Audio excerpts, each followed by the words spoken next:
마태복음 19장 13절부터 한번 읽어볼게요. 13절부터 15절까지는 어린아이를 축복하는 장면이 묘사되어 있습니다.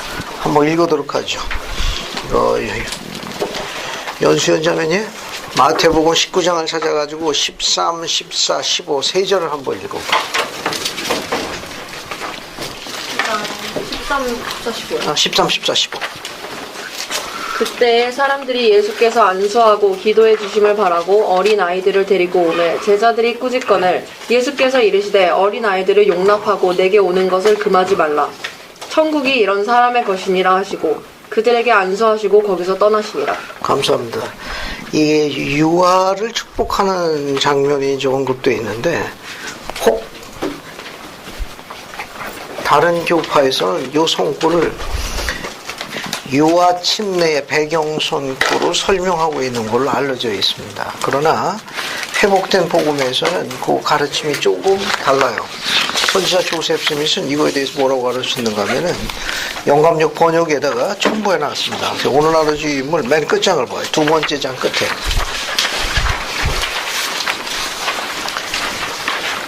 오늘 하루 주임을 두 번째 장 맨 끝에 좌측편 밑에 보면 성구가 두 개가 있습니다. 찾았습니까? 네. 거기 마태복음 18장 11절 나오죠? 우리 성경을 한번 봐요. 마태복음 18장 11절에 뭐가 있나? 마태복음 11장 11절 보세요. 있습니까? 없음. 그런데 이 유인물 위에 보여요. 위에. 유인물 위에 보면은 마태복음 18장 11절 우리말 성경에는 없음인데 킹제임스 버전에는 영문에는 성경 구절이 있어요. 그 성경 구절 뭐라고 되어 있는가 하면 즉 이는 the son of man 인자가 is come to save that was lost. 즉 잊어버린 자들을 구원하시러 오심이시라. 이런 문장이 있는데 이 문장이 아예 번역이 안 되어 있습니다. 그런데 이 밑에 보면 좌측편 맨 밑에 보면 영감역 번역이 정확해요. 그 영감역 번역은 뭐라고 되어 있느냐 한번 보세요. 거기 보면 이는 인자가 잊어버린 자를 구원하고 죄인을 불러 회개하려 왔을 때 이 어린아이들은 회개할 필요가 없나니 내가 그들을 구원할 것임이라 하리라. 이렇게 제자들에게 이미 가르쳤는데 이 내용을 유아 세례, 유아 침례를 가르치는 사악한 사람들이 성구를 고의적으로 훼손했습니다. 그 어린아이들은 침례 받을 필요성이 없는 거예요. 구원받았다고 이미 가르쳤는데 이 교리가 안 맞으니까 손질을 한 걸로 알려져 있습니다. 영감역에 이렇게 회복되어 있고 이 가로 안에 보게 되면은 우리 몰몬교에 보게 되면 모로나이 8장에 보면 자세한 내용이 나와 있어요. 거기 보면 어린아이에게 침례가 필요해서 구원을 얻는다는 건 주님께서 비난하셨습니다. 그거는 옳은 교리가 아니다 라고 가르쳤습니다. 그래서 이 8장 11절은 영감역 번역이 정확하고 우리말 번역에는 아예 삭제됐고 또 남아있는 영문도 이 중요한 어린아이에 대한 가르침은 제자들에게 주님께서 가르치셨어요. 어린아이는 회개할 필요 없고 침례 받을 필요성이 없고 구원받는다는 가르침도 삭제됐습니다. 그것이 영감역 번역에는 회복되는 거예요. 다시 옆에 보세요. 옆에 보면 마태복음 19장 13절인데 그 내용이 추가됐습니다. 우리 성경에서는 누락됐어요. 그 13절 보면 그때의 사람들이 예수께서 안수하고 기도해 주시길 바라고 어린아이들을 그에게 데리고 오더라. 고대 이스라엘 백성들은 랍비나 이렇게 랍비라든가 이렇게 지도자들한테 축복받기 위해 가지고 데리고 나오는 관습이 있었어요. 그래서 예수님에게 축복을 받기 위해서 어린아이들을 데리고 나왔다는 겁니다. 그런데 어린아이들을 그에게 데리고 오는데 제자들이 꾸짖어 그에게 이르기를 그럴 필요가 없나니 예수께서 말씀하시기를 어린아이는 구원받으리라 하셨느니라. 이 말씀은 이미 마태복음 18장 11절에 언급된 거예요. 이미 어린아이는 구원받으라 하셨는데 뭐하러 데려오느냐라고 이야기했지만 예수님께서는 다른 가르침을 주셨어요. 그 내용이 바로 오늘 공부하는 바로 그 내용입니다. 그래서 14절 보세요. 13, 14절 보면은 그 13, 14절 중간 부분에 어린아이들을 데리고 오매 제자들이 꾸짖건을 돼 있는데 영감역에는 곧 추가된 번역이 있습니다. 그러니까 이미 앞에 마태복음 18장 11절 언급된 대로 어린아이는 구원받으려 하셨나니 너희가 그럴 필요성이 없다. 그 내용이 삭제됐다는 거. 그러나 예수께서는 뭐라고 이야기했습니까? 어린아이들 용납하고 내게 오는 걸 금하지 말라. 천국은 이런 자일 것이라 하시고, 그리고 어떤 의식을 하셨습니까? 거기 15절에 뭐라고 나와 있어요? 저희 위에 안수하시고, 그 다음에 동사가 어떻게 되어 있어요? 동사가 거기서 떠나가요. 어린아이들에게 침대 줬나요? 그 성구에 그 마태복음 19장 15절에 어린아이에게 침례 준 기록이 있나요? 안수하시고 그 다음에 어떻게 했습니까? 거기서 떠나가시느니라. 따라서 예수님께서 침례를 안 베풀었습니다. 그러니까 뭐 교리 갖고 논할 필요성도 없어요. 왜냐하면 이걸 가지고 주장하는 교리나 교파가 있는데 만약에 그들이 맞는다 그러면 예수님께서 거기서 어린아이에게 침례를 베푸셨을 거예요. 그래서 거기 기록이 나와야 돼. 세상 사람 그들 말대로 어린아이에게 세례를 베푸시고 떠나가시다 이렇게 돼야 되는데 여기는 안수하시고 바로 떠났는데 유아 축복을 하셨지만 소위 세상의 유아 세례나 유아 침례라는 의식은 하나님께서 온 게 아니라는 걸 지적하는 거예요. 보다 자세한 원문은 우리가 그 몰몬경에 회복되어 있습니다. 그렇게 이해하시면 되겠어요. 그 다음에 이제 16절부터 26절까지는 우리가 너무 잘 아는 부자 청년의 사건입니다. 이게 마태복음 19장 16절부터 27절까지는 소위 부자 청년에 관한 거예요. 이 부자 청년의 그림은 어디 가면 눈에 확 띕니까? 어디, 누가 얘기했습니까? 아, 설명신자매. 크게 이야기해줘. 크게. 성전 안으로 들어가게 되면 의식받으러 들어가기 전에 딱 보이는 곳에 이 부자 청년에 관한 그림이 묘사되어 있습니다. 궁금하시죠? 자주 방문하시게 되면 쉽게 볼 수 있습니다. 부자 청년에 관한 그림이 눈에 딱 들어오게 되어 있습니다. 바로 그 사건에 거기 부자 청년 얼굴이 어떻습니까? 부자 청년 얼굴이 어때요? 자, 한번 기록을 봅시다. 그 부자 청년 얼굴이 어땠는지. 자, 한번 읽어볼게요. 이 내용도 아주 재밌습니다. 그 19절부터 한번 쭉 읽어볼게요. 19절부터 이제 27절까지 내용인데 한번 읽어보겠습니다. 이건 그 소유정 자매님 16절부터 시작해가지고 우선 20절까지 한번 읽어봐요.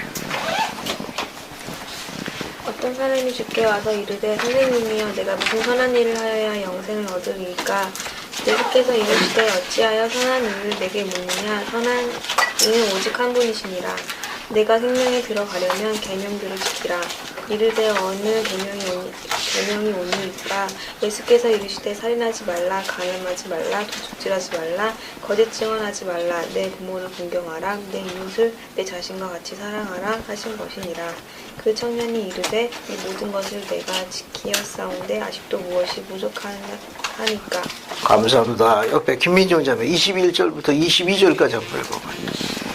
예수께서 이르시되 네가 운전하고자 할진대 가서 내 소유를 팔아 가난한 자들에게 주라. 그리하면 하늘에서 보화가 내게 있으리라. 그리고 와서 나를 따르라 하시니 그 청년이 재물이 많음으로 이 말씀을 듣고 근심하며 가니라. 감사합니다. 이 청년이 왜 근심했습니까? 뭐가 많았어요? 재물이 많았습니다. 그죠? 주님께서는 이 청년에게 뭘 요구하셨습니까? 이 부자 청년에게 뭘 요구했습니까?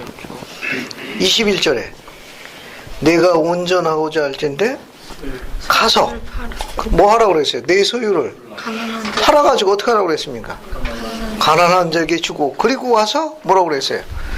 나를 쫓으라. 어때? 뒷기록에 이 부자 청년이 예수님을 따르는 기록이 있나요? 뭐 어떤 기록만 남아 있습니까?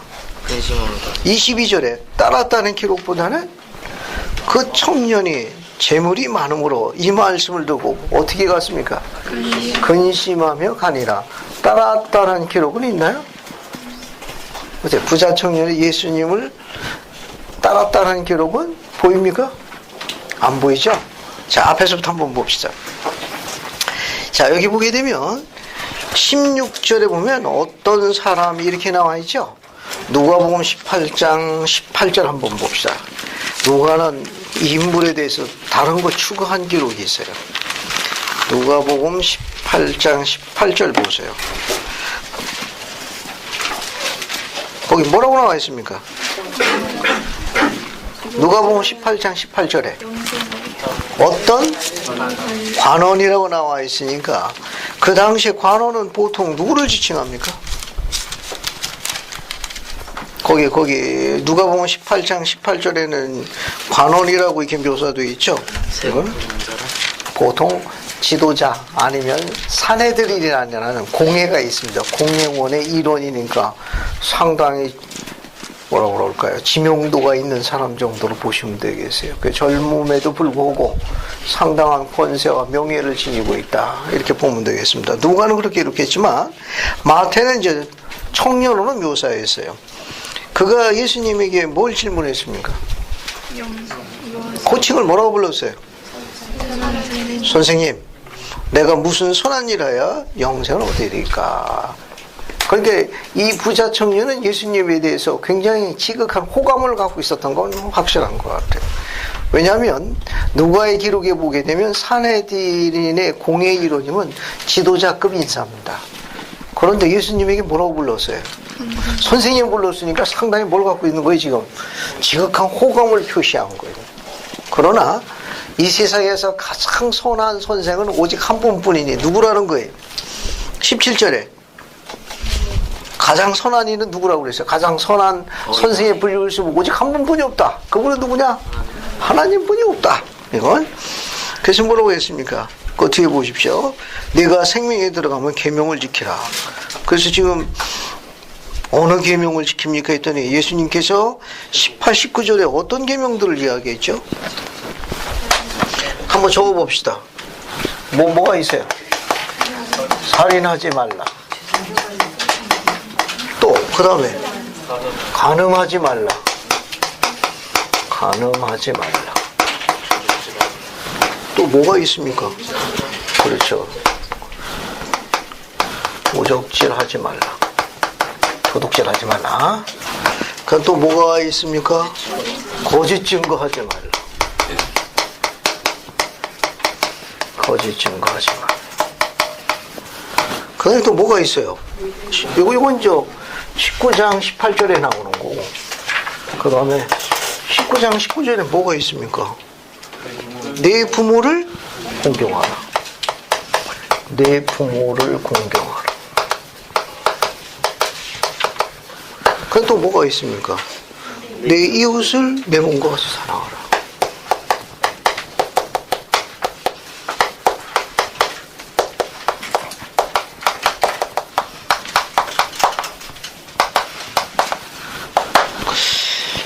계명 보니까 뭐 떠오르는 연상되는 계명 없습니까? 지금 살인하지 말라, 간음하지 말라, 도둑질하지 말라, 거짓 증거하지 말라, 네 부모를 공경하라. 어떤 일맥상통한 공통점이 있는 계명인데 지금 부자 청년이 예수님께 물었습니다. 선생님, 제가 어떻게 해야 영생을 얻으리까? 어째서 내게 묻느냐? 선한 이는 오직 한 분뿐이다. 계명을 지키거라. 부자 청년이 다시 질문했어요. 그럼 어느 계명이냐니까? 라고 이야기하셨는데 그 이야기한 계명이 살인하지 말라, 간음하지 말라, 도둑질하지 말라, 거짓 증거하지 말라, 내 부모를 공경하라. 어떤 계명하고 연관이 있습니까? 이거 어떤 계명에서 따온 거예요? 설민자매님 뭐 떠오르는 거 없어요? 한겨가자매. 십계명 감사합니다. 자, 지금부터 유인물 옆에다 십계명을 한번 적어봐요. 기본 실력으로. 여기 5개는 나왔네. 하나, 둘, 셋, 넷, 5개. 나머지 5개만 적으면 돼. 그죠? 자, 1번부터 1, 2, 3, 4, 5에서 10개를 적어가지고 기본 실력으로 적었습니다. 알겠어요? 십계명이 뭔지 한번 적어보자는 겁니다. 기본 실력으로. 여기 5개 나왔으니까 나머지 5개만 찾으면 되네. 얼굴에 근심이 부자 청년으로 가득해, 어떻게. 자, 이게 십계명에서 따온 거예요. 여기 지금 5개 원고이 되어 있는데 나머지 5개를 한번 적어봅시다. 자, 적어봐요. 기억을 한번 들어야지. 첫 번째가 뭐냐? 두 번째가 뭐냐? 세 번째가 뭐냐? 그리고 힌트. 이게 5번째 계명이에요. 6번째, 7번째, 8번째, 9번째가 있습니다. 그 앞에 여기 첫 번째, 두 번째, 세 번째, 네 번째가 있고 지금 10번째. 이게 하나, 둘, 셋, 넷, 5개는 언급을 안 했어요.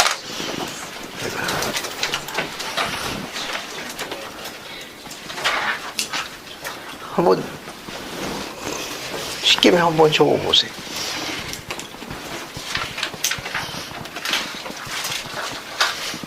얼굴에 근심이 많습니다 지금.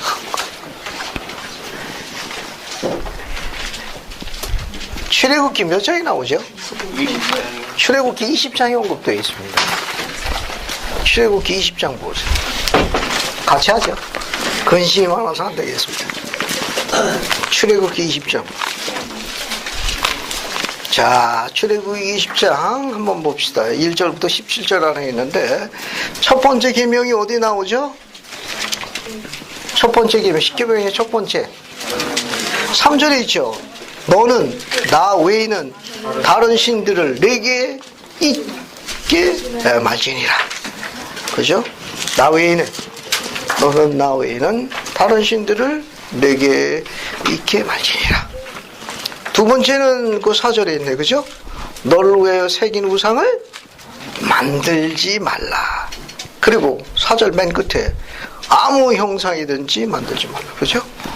두 번째 계명, 너를 위하여 새긴 우상을 만들지 말고 아무 형상이든지 만들지 말라.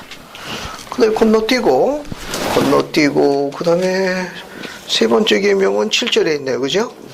너는 너의 하나님 여호와의 이름을 망령되이 일컬지 말라. 세 번째는 7절에 출애굽기 20장 7절에 너는 너의 하나님 여호와의 이름을 망령되이 일컬지 말라. 그 다음에 8절에 네 번째가 있죠. 안식일을 기억하여 거룩히 지키거라. 다섯 번째가 12절에 있습니다. 내 부모를 공경하라. 그리하면 너의 하나님 나 여호와가 내게 준 땅에서 내 생명이 길고 복 받을 게다. 그렇게 나와 있죠. 그 다음에 여섯 번째가 뭐예요? 여기 여섯 번째.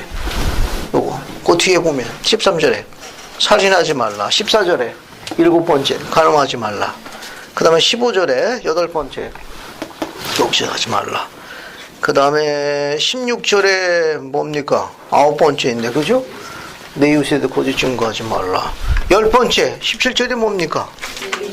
내 이웃의 집을 탐내지 말지니라. 내 이웃의 아내나 그의 남종이나 그의 여종이나 그의 소나 그의 낙이나 물은 네 소유에 맨 뒤에 그 적으면 돼요. 내 이웃의 소유를 뭐 하지 말라? 탐내지 말라. 좀 그럼 이제 10개가 딱 되는 거예요. 요거요. 여기 보면은 내 이웃의 소유를 탐내지 말라. 탐내지 말라. 가로로 닫고. 가로로. 자, 여기 첫 번째가 뭐라고 그랬어요? 나 위에, 그죠? 나 위에. 그죠? 거기 나와 있는 대로. 나 위에는 다른 신들을 두지 말라. 나 이외에는 다른 신들을 두지 말라. 두 번째는 뭡니까? 거기 너를 위하여 새긴 우상을 만들지 말라. 너를 위하여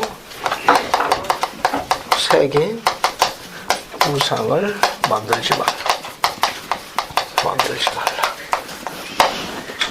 세 번째 계명은 너의 하나님 여호와의 이름을 망령되이 일컬지 말라. 너의 하나님 여호와의 이름을 망령되이 일컬지 말라. 일컬지 말라. 그 네 번째가 뭡니까? 안식일 기억하여 거룩시키라.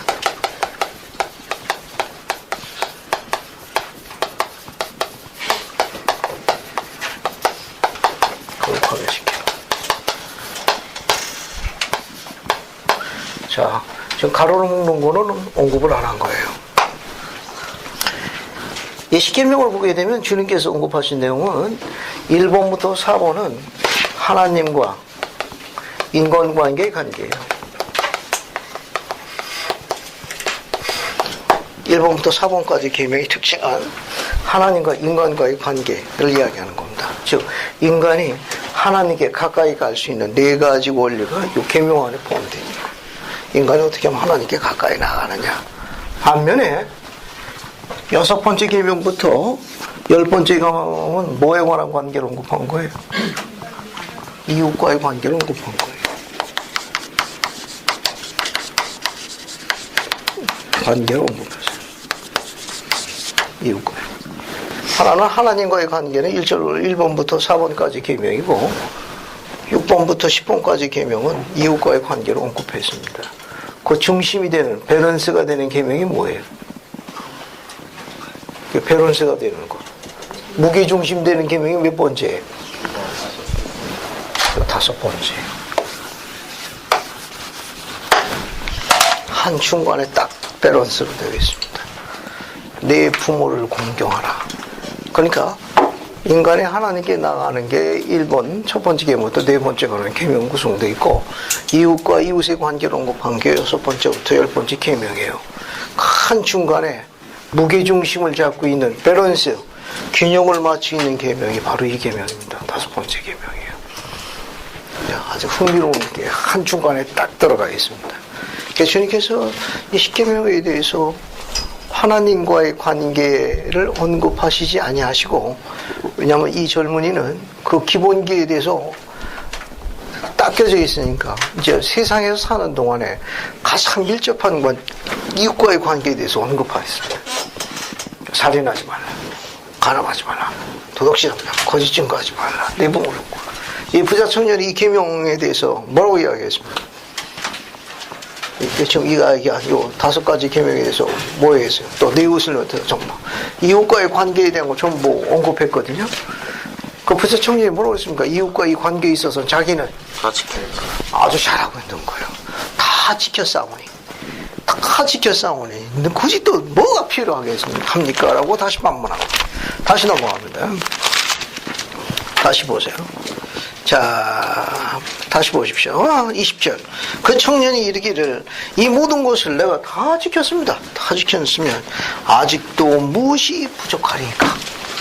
그때 주님께서는 이 젊은 청년에게 뭘 요구했습니까? 뭘 요구했어요? 네가 온전하고 잘된 네 가진 소유를 다 팔아가지고 가난한 자에 주고, 그리고 하늘에서 보가 내게 있을 것이다. 그럼 다 주면, 자, 그렇게 하고 다 놀아주고 나서, 그러고 나서 뭐 하라? 나를 쫓으라 하시니라.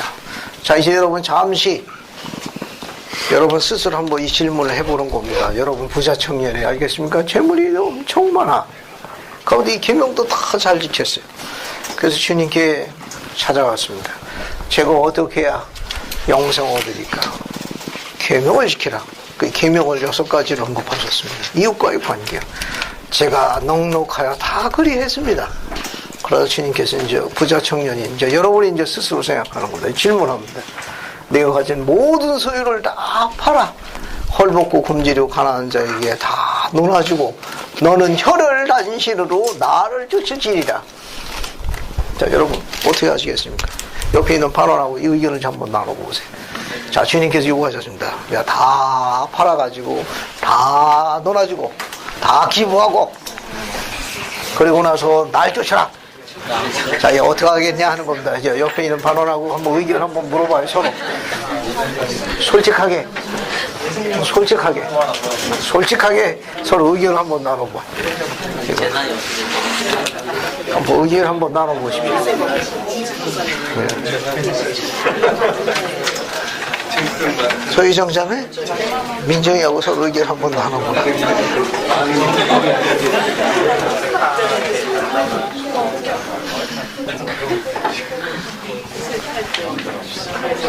허심탄회하게 한번 의견을 나눠보십시오.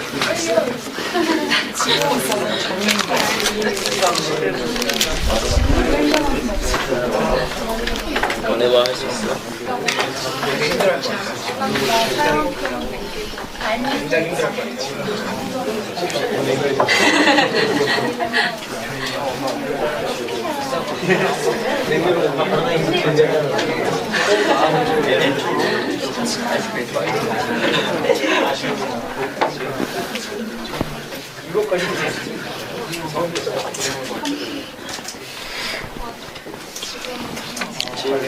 뭐 생각보다 정리가 잘 되시는 것 같습니다.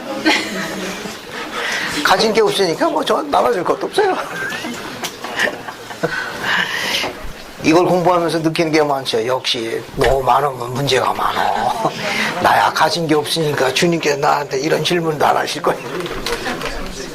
그럼 이제 상상을 하는 겁니다. 그래서 우리 부자시원처럼 차고 넘치는 거예요. 주님께서 만약에 이렇게 내게 이야기했으면 나는 정말 주님을 이렇게 따르겠느냐.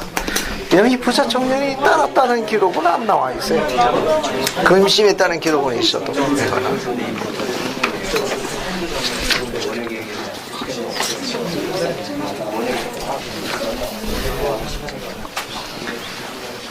자, 이제 앞에 보십시오. 어떻게 의견을 좀 나눠봤습니까? 그 옆에 있는 반원은 어때요? 가장 옆에 있는 반원 의견 중에 감동적인 걸 들으신 분 있으면 의견 한번 나눠주십시오. 그 의견을 하는 중에 우리 반원 중에 우리 옆에 있는 반원은 이런 의견을 이야기했는데 나한테는 심히 감동적이다. 뭐 추천하실 분 없습니까? 어때요? 여러분 정말 모든 소유를 다 팔아가지고 다 던져주고 예수님 따라갈 수 있겠어요? 우선 우리 현아한테 한번 물어봅시다. 이런 자매는 어떻게 하겠어? 만약 이런 질문을 받으면 내가 부자거든. 현아는 어떻게 할겠어? 솔직하게. 살 수 있을 만큼만. 할 수 있을 만큼만. 그러니까 살 수 있을 만큼만. 좋은 생각. 수연이는 그때 회심의 미소를. 저 같은 솔직하게. 허심탄회하게 솔직하게. 전 자신 있게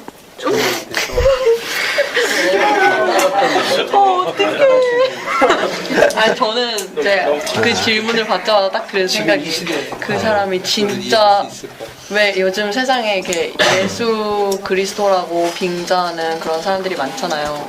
그 사람이 나에게 와서 그런 말을 하는 그 사람이 정말로 예수라면은 기꺼이. 네. 기꺼이. 근데 그 사람이 막 아니라면은 이거는 또 막 사기당한 것 같은 기분이고 그래서 네. 어쨌든 찜찜하다 그거구만. 네. 한마디로 이야기해가지고. 좋습니다. 제가요, 비슷한 얘기를 경험했는데요. 16년도에 살려달라고 예언하고 하는 그런 아줌마를 살려주기 위해서 돈이 돼 있으니까 돈이면 된다고 해서 또 빌려준 일이 있거든요. 집사람들 오늘 알고 이렇게 빌려준 걸로 한 4천만 원 되는데 이제 좋은 일, 부상을 큰 마음으로 했잖아요. 외도 다니고 그랬으니까 이런저런 걸 다 적응시켜가지고 재산 한 일부 있잖아요. 4천만 원 정도 이렇게 빌려줬는데 지금까지 한 푼도 받지 못했어요. 하나들이 있는 거 사기당하고 정도였는데 그 여자한테는 그 아줌마한테는 못 받았지만 그런 일에서 얼마 지나니까 제가 일자리가 좋은 게 생겨가지고 그 돈 그만큼 다 이렇게 회복이 되거든요. 이렇게 다 풀어져 다 풀어졌는데 그래서 공부도 즉석에서 공부받는 게 아니라 지난 다음에 시간이 얼마 지난 다음에 받잖아요. 공부를 제가 연장하면서 그런 구원이 됐기 때문에 복을 그 아줌마한테는 못 받아. 한국을 지금까지 못 받는데 이 딴 사람, 딴 일로 해서 이게 벌어지는 거 그만큼. 그래서 알겠습니다. 감사합니다. 예, 감사합니다. 여러분, 이 질문을 하는 데 중요한 이유가 하나 있습니다. 이 부자 청년의 이 사건은 왜 성전에 거기에 이게 그림이 걸려 있느냐 하는 거예요. 예수님께서는 이 젊은이에 대해서 주님은 모든 걸 다 알고 계시니까 이 젊은이 이 계명 지킨 상태도 잘 알고 계셨을 거예요. 이 젊은이가 그런 얘기했을 적에 그 젊은이에게 다 모든 걸 다 하신대. 정말 이 젊은이가 하늘나라에 들어가기 위해서 꼭 필요한 게 희생입니다. 버릴 줄 알아야 되는데 이 젊은이가 버리는데 훈련이 안 돼 있었던 겁니다. 그럼 정말 주님께서는 이 젊은이가 온갖 자기의 지능, 지혜와 모든 관리 능력을 해가지고 부를 누리는 건 칭찬할 만한데요. 거기다가 그는 또 계명을 잘 지켰습니다. 또 이 친구가 이웃과의 관계도 아주 좋았다는 걸 나타내는 거예요. 아주 무난하게 평판이나 지도 모든 게 다 좋아요. 그러니까 주님은 그거에 대해서 알고 계셨던 겁니다. 그런데 이 젊은이에게 필요한 건 뭐냐 하면은 세상 것을 버리지 아니하고는 하나님을 따르는데 제한받는다는 그것을 이 친구가 좀 배울 필요성이 있었어요. 근데 그 친구는 그런 훈련이 안 돼 있었던 겁니다. 그냥 가지고 있는 것 중에 남는 것으로 했을 가능성이 높아요. 그 주님께서는 그 젊은이에게 그거에 대한 희생의 원리를 가르치기를 요구하셨던 것 같습니다. 그래서 정말 주님께서는 그 젊은이가 아주 훌륭하고 잘 준비돼요. 왜냐하면 이미 관원이었으니까 그게 다 입증돼서 또 덕을 많이 붙고 또 주변의 평판이나 모든 게 아주 잘 준비된 그런 사람으로 지금 측정되고 있어요. 정말 주님은 그 젊은이에게 그가 오랜 기간 동안 힘써서 갖고 있던 그 모든 것을 정말 그냥 돈 한 푼 없이 그냥 몽땅 다 버리고 혈혈당신으로 예수님을 끝까지 따르기를 원했을까요? 그걸 원하셔서 다 버리라고 했나요?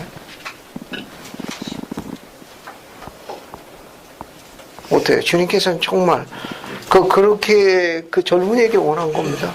그 가지고 있는 건 모든 걸 정말 다 팔아 다 놀아주고 그냥 혈혈을 하는 식으로 그냥 한 몸뚱이만 주님을 졸졸졸졸 따르기를 원하셨기 때문에 그 얘기를 한 거예요. 백일주점이 어떻게 생각해? 아닌 것 같아요. 그러면 개인 생각은? 그냥 전체는 아니고 조금씩 버리는 모습을 보여줬으면 그 가능성을 보고 오케이 하셨을 것 같아요. 감사합니다. 좋은 이야기 해줬어요. 여러분 아브라함이 이삭을 바친 거 기억합니까? 어때요? 정말 이삭을 번제단에다가 바치는 걸 원하셨던가요? 시험하기 위해서. 주님께서는 아브라함이 그것을 통해서 배울 수 있는 하나님과의 그와의 독특한 관계에 대한 걸 다른 방법으로는 깨달을 수가 없었기 때문에 하나님이심을 그가 알 수 있는 방법이 그 방법뿐이 없었습니다. 그래서 아브라함에게 그걸 요구했던 거예요. 왜냐하면 아브라함은 율법을 잘 아는 자였습니다. 또 지금 십계명을 공부하고 중에 뭐가 나와 있습니까? 우상을 만들지 말라고 그랬죠. 당시에 우상들에게 인간의 자녀를 산채로 제물로 바치는 걸 제일 경멸하셨습니다. 그 여호와 하나님께서 지금 아브라함에게 뭘 요구하는 겁니까? 당신께서 율법을 세우고 제일 경멸했던 거. 산재물. 사람의 자녀를 산채로 다 제물 바치는 일을 지금 요구한 거 아니에요. 아브라함 보고 내 아들, 내 독자, 내 사랑하는 내 아들 이삭을 내게 모리아산 꼭대기 가서 번제로 드리라. 아브라함은 번민이 많았을 거예요. 그렇지만 아브라함은 어떻게 했습니까? 순종했잖아요. 그래서 이삭의 번제 드리는 찰나의 순간에 하나님께서 어떻게 하셨어요? 그것을 족하다고 이야기했어요. 아무 손도 대지 마라. 조카도다. 마찬가지로 만약에 이 젊은이가 기꺼이 내 그리 하겠나이다. 제 소유를 다 팔아 다 무너지고 내 주를 따르겠나이다. 라고 아마 이 젊은이가 액션을 취했더라면 주님께서 그것으로 족하다라고 이야기할 가능성이 아주 높습니다. 근데 이 젊은 청년은 신을 섬기는 비중보다는 어디에 더 많았던 겁니까? 재물을 지키는데 비중이 더 많았다는 겁니다. 그래서 순서가 엇박자가 난 거예요. 우린 여기서 뭘 배울 수 있죠? 이 부자 청년에서 우리가 어떤 걸 배울 수 있습니까? 지금 하나님의 것하고 세상 것하고 두 개가 지금 충돌을 일으킨 거예요. 지금 이건 꼭 재물만이 아니에요. 학교 공부도 될 수도 있고 아르바이트에 없는 수입도 될 수도 있고 또 취직하고 있는 여러 가지 스터디 그룹도 될 수 있고 어쨌든 무언가가 지금 상충되는 거예요. 그러니까 하나님의 것하고 세상 것하고 두 개가 충돌을 일으켰을 적에 우리는 주님의 이 부자 청년에 대한 일화에서 어떤 것을 배울 수 있나요? 무조건 있는 거 다 팝니까? 벤슨 회장님이 이렇게 가르쳤습니다. 하나님의 것하고 세상 것하고 두 개가 충돌을 일으켰을 적에는 하나님의 것부터 먼저 하면 세상 것은 제자리로 돌아간다고 가르치셨어요. 그런데 하나님의 것을 후순위로 돌리게 되면 비극이 잉태된다고 경고하셨습니다. 그러니까 하나님의 것을 1순위로 놔야 되는데 그걸 2순위로 후순위로 밀어놓게 될 경우에는 비극이 잉태되기 시작한다고 경고하셨습니다. 그래서 부자 청년에서 배울 수 있는 건 뭐냐면 두 개가 상충될 때는 하나님의 것을 제일 먼저 우선하는 거예요. 주님께 맡기십시오. 나머지는 그분이 알아서 하실 거예요. 지금 이 부자 청년에서 배울 수 있는 중요한 가르침입니다. 정말로 주님이 그걸 다 팔기를 원했느냐? 그렇지는 않았을 거예요. 그래서 두 개가 상충됐을 적에는 하나님의 것을 우선순위로 하고 세상 것을 후순위로 해야 된다는 거. 또 그 선지자는 하나님의 것을 후순위로 돌릴 적에 비극이 잉태된다는 걸 경고하셨습니다. 부자 청년부터 배울 수 있는 거예요. 결국 그 젊은이는 다음 세상까지 가지고 가지 못하는 것에 올인하는 바람에 결국은 영생을 얻는데 실패했던 거예요. 만약에 그가 여기서 그런 순위를 이해했었더라면 그는 하나님께 신뢰를 얻을 뿐만 아니라 하늘나라의 영광의 지위를 성취했을 겁니다. 또 그런 것을 지위를 얻었을 거예요. 그래서 부자 청년에 대한 그런 부분들은 우리들에게 시사해 주는 바가 아주 많습니다. 성전에 들어가면 들어가는 입구 맨 앞에 부자 청년이 있습니다. 그것은 마치 우리들에게 이렇게 가르치는 것 같습니다. 하나님의 것을 제일 우선으로 하거라. 세상 것은 다음 순위로 미루거라. 만약에 세상 것을 먼저 하고 하나님의 것을 후순위로 하게 되면 하나님의 나라는 결코 들어가지 못할 게다 라고 이야기하는 그런 우리에게 주는 메시지와 같다, 이렇게 언급할 수 있습니다. 그래서 여기 나와 있는 건 그런 부분에서 시사하는 바가 많습니다. 그리고 저 제1회장단 중에 한 분이었던 제임스 파우스트 회장님은 이렇게 가르쳤습니다. 가장 바쁘고 가장 어려운 시기에 그때 주님께서 요구하신다는 거예요. 대표적인 샘플로 드는 게 뭐 있는가 하면은 우리가 갖고 있는 마태복에 보면 주님께서 제자를 부르시는 장면이 있어요. 거기 보면 그것도 그림이 있거든요. 거기 보면 주님께서 어때요? 갈릴리 바다에서 한참 뭡니까? 그물질하고 있는 베드로, 야고보, 요한, 안드레 보고 뭐라고 그랬습니까? 나를 따르라고 요구했거든요. 그게 한참 그물질하고 있는 중입니다. 일하는 중간에 부르셨어요. 그게 다 끝나고 고기 다 잡고 경매하고 다 계산해가지고 집으로 가지고 갈 때 날 따르라고 요구한 게 아니라 가장 바쁜 시기에 이미 그물을 던지고 있는 중이에요. 그물질하고 있는데 주님께서 날 따르라. 그 제자들은 어떻게 했습니까? 즉시 그물을 던져 주를 따랐습니다. 또 야고보 요한은 아버지 세베대와 함께 그물질하고 있었어요. 그래서 날 따르라니까 세베대의 두 아들은 즉시 배와 그물과 아비를 던져두고 주를 따랐더라. 그렇게 기록되어 있습니다.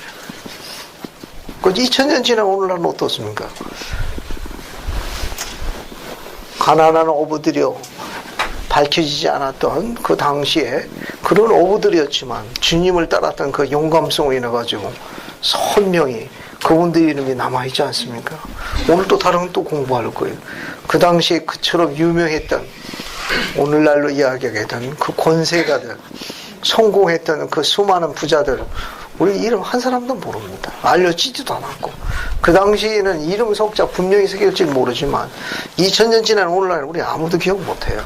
그렇지만 즉시 그물을 던져두고, 배와 그물을 던져두고, 또 부친을 버려두고 던져두고 따랐던 그 용감한 이 남자들에 관한 이름은 선명히 남아 있습니다.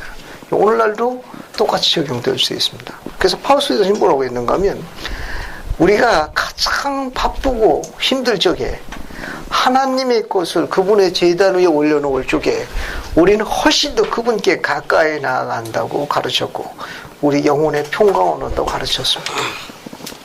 그 가르침을 이해할 필요성이 있어요.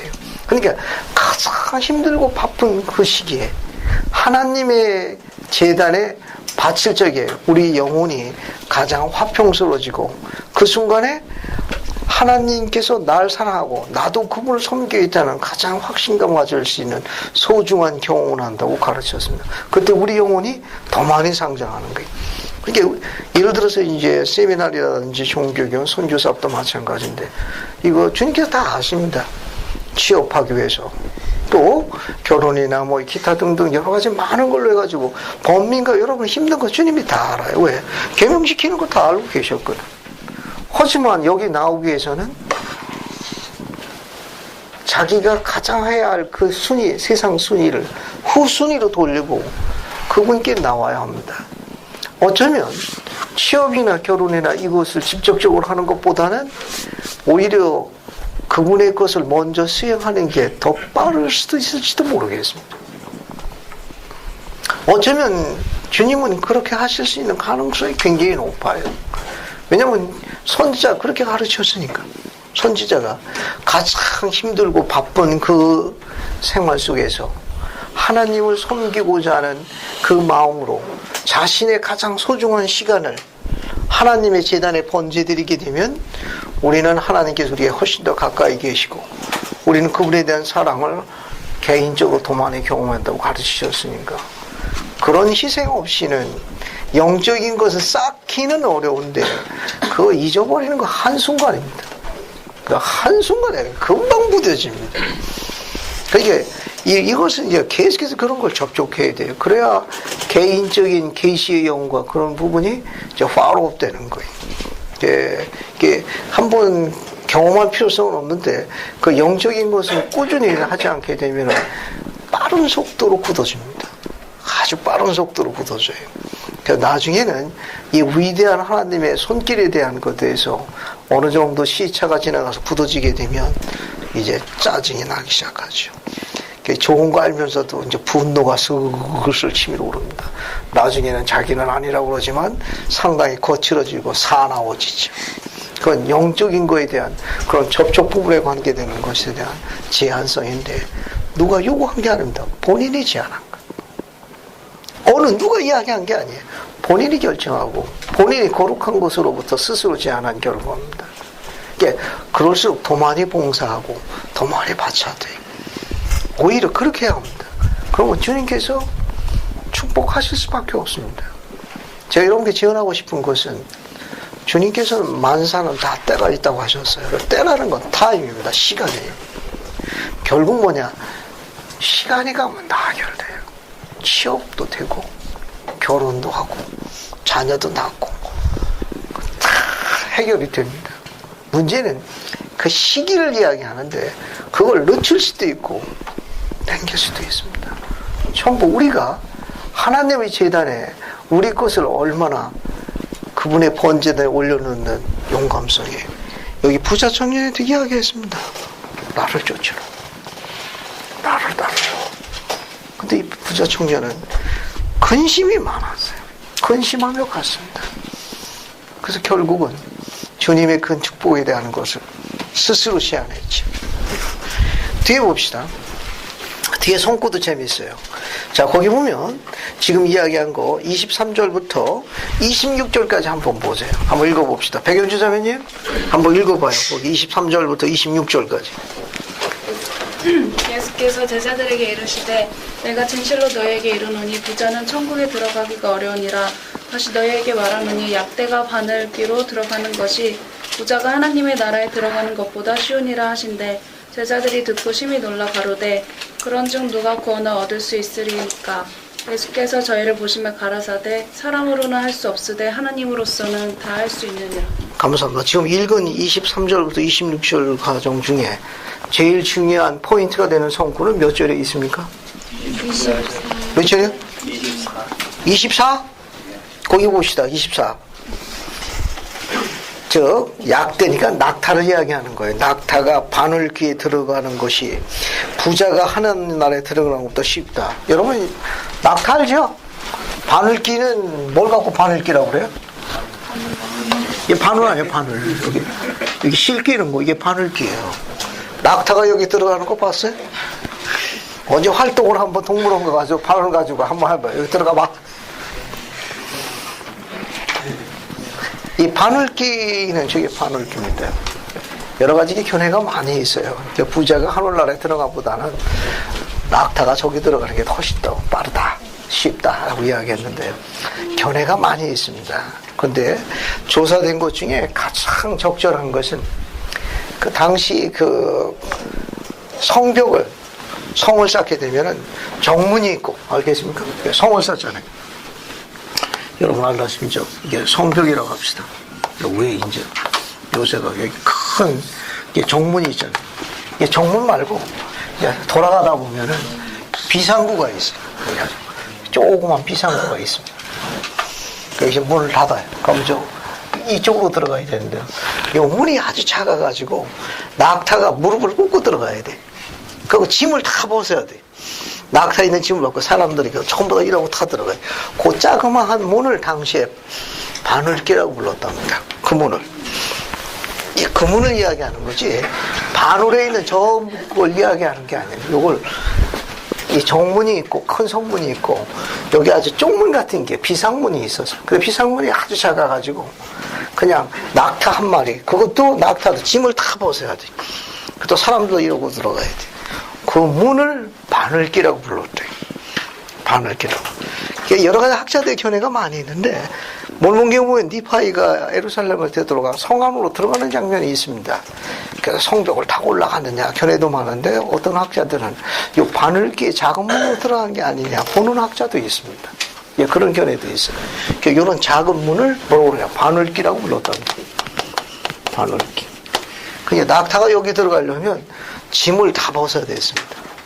따라서 하늘나라에 들어가려면 주님께서 이한 비유는 세상 것을 어떻게 하라는 겁니까? 다 버려야만 들어가는 거와 같은 비유로 하신 말씀을 해석하는 게 가장 가까운 해석이에요. 그냥 낙타가 그 짐을 다 벗고 그리고 약간 무릎을 굽혀가지고 그게 간신히 그 문을 통과했다고 그래요. 부자 청년한테도 이 비유와 이 말씀을 하신 것은 하늘나라에 갈 때는 세상의 짐을 벗어야 된다. 이렇게 설명하는 것이 가장 근사치 있는 해석으로 알려져 있습니다. 바늘기 정리됐죠? 낙타, 약대가 저기 들어가는 거, 바늘에 그게 아니에요. 알겠습니까? 저쪽에 있는 그 쪽문 비슷한 성벽에 그런 비상구 같은 문을 이야기한다는 거. 중요한 성구가 26절이에요. 26절입니다. 부자 청년한테 몽땅 다 그것을 버리고 주를 따르면 정말 영생하느냐. 사람으로서는 생각할 수가 없고 사람으로서는 할 수 없지만 누구나 할 수 있다는 거예요.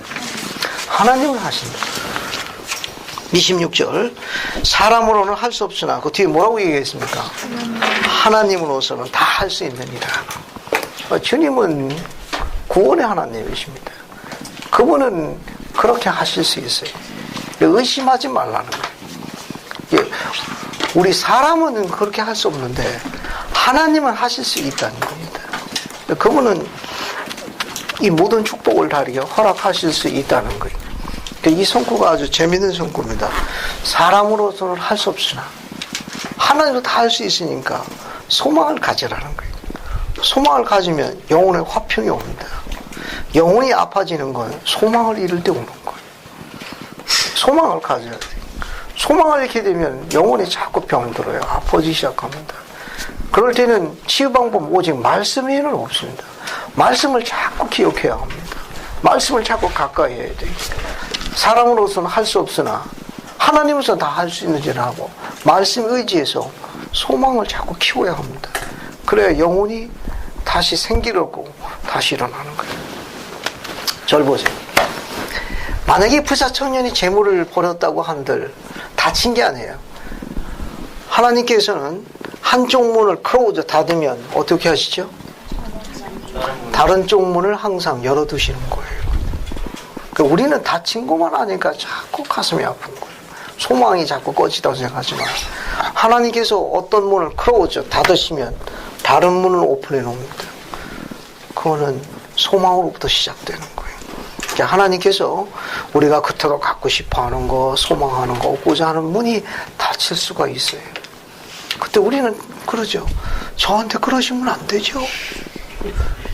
다른 사람으로 저한테 그러면 섭하죠. 근데 제가 그 젊은 시절에 저희 가장 예쁜 나이에 선교사업도 하고 그냥 비용이 없어가지고 그냥 또 구도자하고 뭐고 좀 도와주려고 제가 피 뽑은 게 어디 한두 번입니까? 저한테 그러시면 안 되지. 제가 금식하기를 얼마나 많이 했습니까? 그런 건 모든 곳에 대해 가지고 때로는 가장 염원하는 게 다칠 때가 있습니다. 그때 주님께서는 이미 다른 문을 열어두신 거예요. 근데 절대로 포기하시면 안 돼요. 근데 주님은 우리들에게 한쪽 문을 닫으실 때는 우리에게 더 유익이 되고 더 좋고 더 큰 것으로 위로받을 수 있도록 항상 다른 문을 열어두십니다. 그러니까 아주 오묘한 거예요. 아까 저기 그 진재 형제님이 할 대로 지나고 나면 다 위로를 얻습니다. 다 복을 받고. 이거는 그 성구가 26절이에요. 사람으로서는 할 수 없으나 하나님으로서는 다 하실 수 있느니라. 이 성구도 많이 사랑받는 성구 중에 하나입니다. 자, 그 다음에 이제 27절부터 30절까지 한번 읽어볼게요. 이 성구도 재미있습니다. 이성기 자매님 한번 읽어봐요. 27절부터 30절까지. 이에 베드로가 대답하여 이르되 보소서 우리가 모든 것을 버리고 주를 따랐사온데 그런즉 우리가 무엇을 얻으리이까? 예수께서 이르시되 내가 진실로 너희에게 이르노니 세상이 새롭게 되어 인자가 자기 영광의 보좌에 앉을 때에 나를 따르는 너희도 12 보좌에 앉아 이스라엘 12지파 지파를 심판하리라. 또 내 이름을 위하여 집이나 형제나 자매나 부모나 자식이나 전토를 벌인 자마다 여러 배를 받고 또 영생을 상속하리라.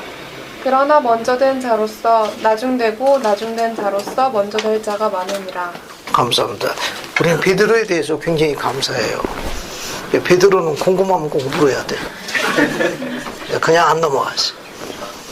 참 이 순박하고 토박한 이분을 통해서 우리가 굉장히 위로를 많이 받습니다.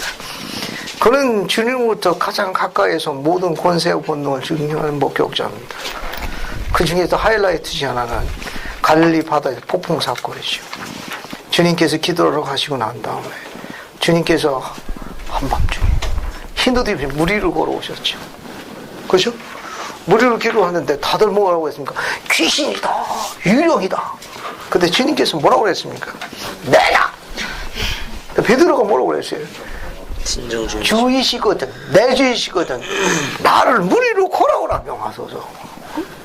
그 얼마나 참 투박하지만 얼마나 순진무구해. 걸어오라. 근데 영감받은 화가 그림 보면 말하면서 벌써 다리는 배 난간으로 내려가 있습니다. 베드로 이렇게 성격이 급했어요. 내 주면은 걸어오라 명하소서. 왜냐면 주님이 꼭 우리로 걸어오시네. 그러니까 뭐 말하면서 벌써 다리는 배 난간으로 벌써 내려와 있습니다. 어떻게 베드로가 물 위로 걸어갔나? 네. 물 위로 걸어갔죠. 물 위로 걸어갔습니다.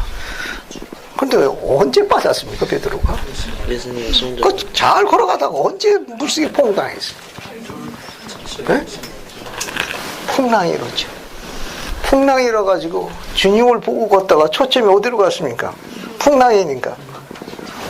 풍랑을 바라보고 두려워하자 어떻게 됐어요? 어떻게 건져졌죠?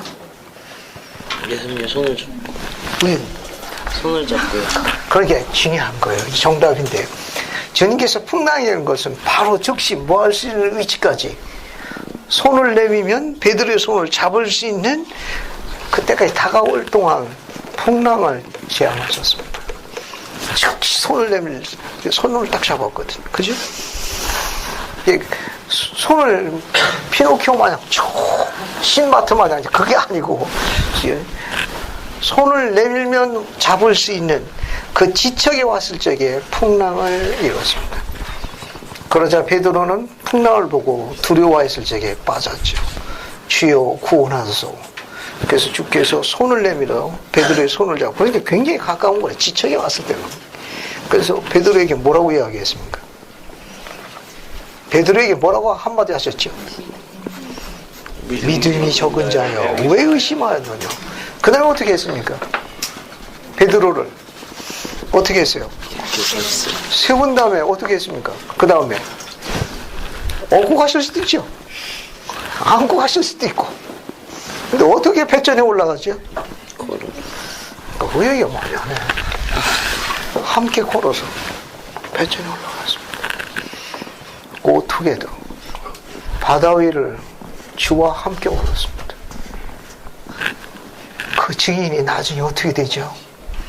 예수님께서 잡혀가시는 날 3번 부인하고 도망가잖아요. 물으면 어때? 나 그거 몰라요. 무슨 소리예요? 섭섭하게. 우리 영향 감이 어떻습니까? 베드로가 물었던 거예요.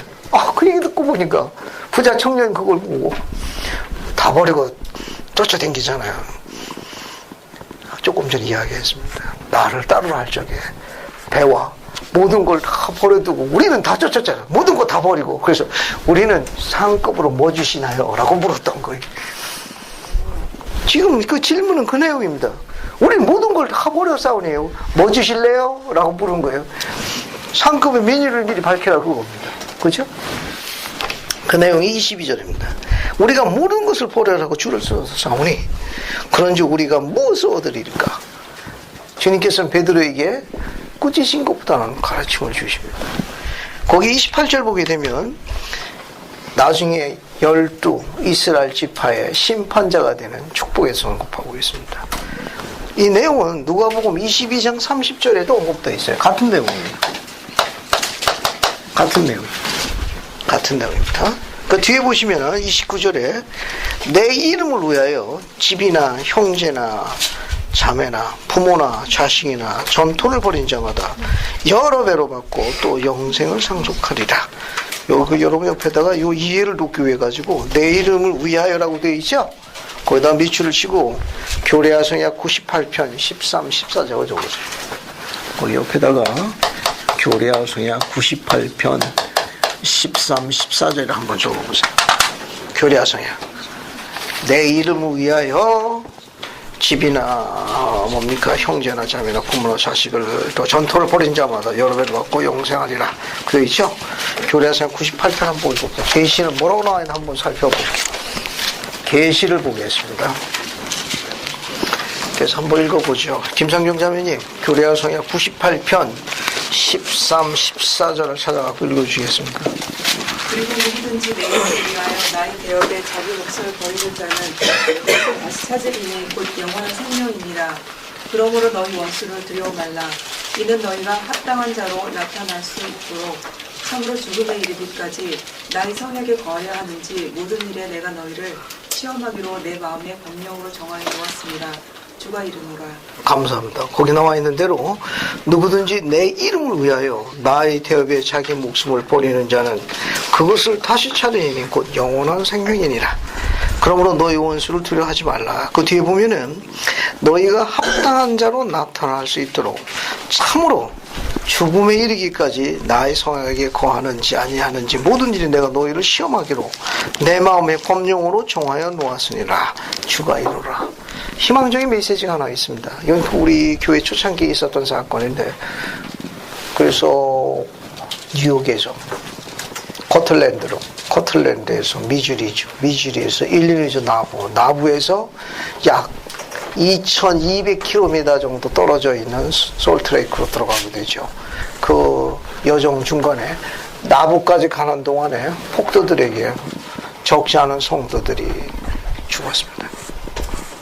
이거 똑같은 상황이에요. 그리고 나부에서 솔레까지 들어가는 10여 년 동안의 긴 세월 동안에 이어지는 소위 개척자 부대에서 몇 명이 광야에서 죽었죠. 그 이동하는 중간에 약 6,000명 정도가 죽었습니다. 이게 적은 수가 아니죠. 하지만 그 사건이 종료가 된 게 약 57년이에 모든 이주가 다 끝났습니다. 그로부터 4년 뒤에 1861년에 남북전쟁이 일어납니다. 남북전쟁에 몇 명이 죽었는지 아세요? 60만 명이 죽었습니다. 공식 기록이니까 비공식까지는 더 많을 거예요. 6천 명이 죽었을 적에 어찌 하나님께서는 그렇게 하실 수 있나 하지만 만약에 동부에 남아 있었더라면 6천 명이 아니에요. 6천 명 정도 죽은 게 아니라 모든 남자 사랑하는 가족들이 전부 상함을 입었을 거예요. 하지만 4년 동안 이어진 전쟁 동안에 전쟁의 불길은 솔트레이크까지는 오지 않습니다. 그곳에서 암탉이 병아리 보호하셨어요. 그리고 성도들이 동부에서 쫓겨났을 적에 핍박과 박해에서 잊어버렸던 부의 수백 배로 축복하셨습니다. 불과 몇 년 사이에요. 만약에 그것 때문에 고집피고 후순위를 했더라면 그 비극에서 한 사람을 피하지 못했을 거예요. 당시 배도해가지고 동부에 남았던 사람들은 전부 멸망했습니다. 재산을 다 잃었습니다. 하지만 오히려 그것을 전답을 뺏기고 오히려 그것에 있어서 저항했던 가족들을 포기하고 선지자를 따랐던 의로운 자들은 솔트레이크에 들어가가지고 재산과 대화 모든 걸 다 보존했습니다. 그 불과 몇 년 사이. 지금 성구는 그렇네요. 그래서 사람으로서는 할 수 없으나 하나님은 다 할 수 있는 똑같은 방법으로 우리가 하고 있는 이런 부분 선교사업도 희생이에요. 교회에서 봉사하는 것도 희생이고 부름받아 하는 거 다 희생입니다. 하지만 그것이 나중에 그렇게 멀지 않은 세월에 주님께서는 다른 방법으로 흡족하게 축복하십니다. 아주 흡족하게 축복하시. 거기서 잊어버린 것 같은 경우 종교교회에 오고 또 안식일 날 예배 보고 봉사하고 이래가지고 세상에서 수입이 줄어든다. 천만의 말씀. 주님은 다른 방법으로 몇십 배, 몇백 배로 축복하십니다. 지금 그걸 이야기하는 내용이에요. 그리고 30절 보세요. 30절은 20장과 관련이 있습니다. 30절 보면 19장 30절에 먼저 된 자로서 뭐 되고? 나중되고 나중된 자로서 먼저 될 지가 많다. 이 성구가 가장 짜증나는 성구라고 알고 있죠. 앞으로 이제 교회 생활 보면 이게 제일 짜증나는 거예요. 알겠어요? 예, 저희와 내가 한 번에 간증할 때 이야기를 하더라고요. 자기가 성경에 제일 짜증나는 게 이 성구래. 먼저 된 자 나중되고 나중된 자 먼저 된다. 이 성구가 비유가 마태복음 20장과 관련이 있습니다. 한번 보세요. 왜 이렇게 이야기했느냐? 즉 복음은 제일 먼저 누구한테 전파되어 있습니까? 유대인들에게 전파되죠. 그런데 맨 나중에는 누구한테 전파돼요? 이방인들이. 근데 나중에 어떻게 돼요? 유대인들이 맨 나중에 됩니다. 오히려 맨 나중에 이방인들이 지금 어떻게 돼 있어요? 우리가 그런 의미에서 이방인인데 먼저 된 자네 매치되는 거. 그래서 먼저 된 자, 복음이 먼저 유대인들에게 전파됐지만 그들은 어때요? 예수님을 십자가에 못 박았잖아요. 아직도 인정 안 하고 있어. 빈자리 마련해놓고 인력 올 때 기다리고 앉았고. 근데 우리는 어때요? 지금 마지막 시대 어떻게 했습니까? 복음을 받아들여가지고 그분의 재림을 준비하고 있잖아요. 그래서 마지막 된 자가 오히려 먼저 되고 먼저 된 자가 뭐가 됐습니까? 지금 마지막이 된 거. 그 비유의 말씀을 설명한 게 20장이에요. 20장을 한번 봅시다. 20장 보세요. 자, 20장 한번 쭉 보세요. 한번 읽어보게요. 이 내용도 읽으면 재밌습니다. 그래서 방순희 자매님이 1절부터 어디까지 읽는가 하면 8절까지 읽고 그 다음에 강미경 자매님이 9절부터 16절까지 한번 읽어보세요. 한번 들어봅시다. 비유를. 마치 풍부는 얻어 포도원을 들여보내고 이른 아침에 나가서 주인과 같으니 저가 하루 한 데나리온씩 품꾼들과 약속하여 포도원에 들여보내고 또 제3시에 나가보니 장터에 놀고 섰는 사람들이 또 있는지라 저희에게 이르되 너희도 포도원에 들어가라. 내가 너희에게 상당하게 드리라 하니 저희가 가고 제6시에 제9시에 또 나가 그와 같이 하고 제11시에도 나가보니 섰는 사람들이 또 있는지라 가로되 너희는 어찌하여 종일토록 놀고 여기 섰느뇨 가로되 우리를 품꾼으로 쓰이는 이가 없음이니라 가로되 너희도 포도원에 들어가라 하리라 저물매 포도원 주인이 청지기에 이르되 품꾼들을 불러 나중 온 자로부터 시작하여 먼저 온 자까지 상을 주라 하니 제11시에 온 자들이 와서 한 대리온씩을 받거늘 먼저 온 자들이 와서 더 받을 줄 알았더니 그들도 한 대리온씩 받은지라 받은 후 집주인은 원망하여 이르되 나중 온 이 사람들은 1시간밖에 일하지 아니하였거늘 그들을 종일 수고하며 더위를 견딘 우리와 같게 하였나이다. 주인이 그 중에 한 사람에게 대답하여 이르되 친구여 내가 내게 잘못한 것이 없노라. 내가 나와 한 데나리온의 약속을 하지 아니하였느냐. 내 것이나 가지고 가라. 나중 온 이 사람들에게 너와 같이 주는 것이 내 뜻이니라. 내 것을 가지고 내 뜻대로 할 것이 아니냐. 내가 선함으로 내가 악하게 보느냐. 이와 같이 나중된 자로서 먼저 되고 먼저 된 자로서 나중되리라. 감사합니다. 여러분 이거 한번 살펴볼게요. 19장 30절에 대한 말씀에 대한 주님의 비유입니다. 여기 포도원이